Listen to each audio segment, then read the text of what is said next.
கிரைஸ்தலார் கிறிஸ்துவுக்குள் பிரியமான சகோதரனே சகோதரிகளே, இன்றைக்கும் உங்களுடைய வாழ்க்கையில் அழிவும் நாசமும் எந்த பகுதியில் இருக்கிறது?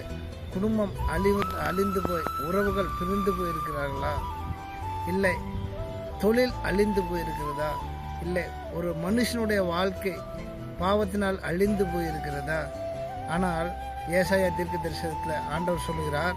ஏசாயா தீர்க்க தரிசன புத்தகம் 60வது அதிகாரத்தில் 18வது வசனத்தில் ஆண்டவர் சொல்லுகிறார், அழிவும் நாசமும் உன் எல்லையில் கேட்கப்பட மாட்டாது. இன்ன நாளையிலிருந்து உன் குடும்பத்தில் அழிவு இருக்காது, உன் வேலை ஸ்தலங்களில் அழிவு இருக்காது, உன் தொழில் ஸ்தலங்களில் அழிவு இருக்காது, உன் ஆவிக்குரியான வாழ்க்கையில் அழிவு இருக்காது. அநேக ஜனங்களுக்கு முன்பதாக உன் பெயர் அழிவுக்கு போகாது.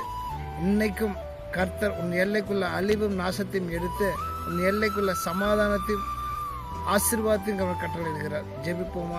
மகா பரிசுத்தம் இறக்கும் கிருபை நிறைந்த சர்வ வல்லமுள்ள தேவனே, அப்பா இந்த நாள் இதோ தகப்பனே, அப்பா இதை கேட்டுக்கொண்டக்கூடிய வாழ்க்கையில் ஒருவேளை குடும்பம் அழிவில் நாசத்தில் போயிருக்கலாம், ஒருவேளை பிள்ளைகளுடைய படிப்பு அழிவில் நாசத்தில் போய் கொண்டிருக்கலாம்.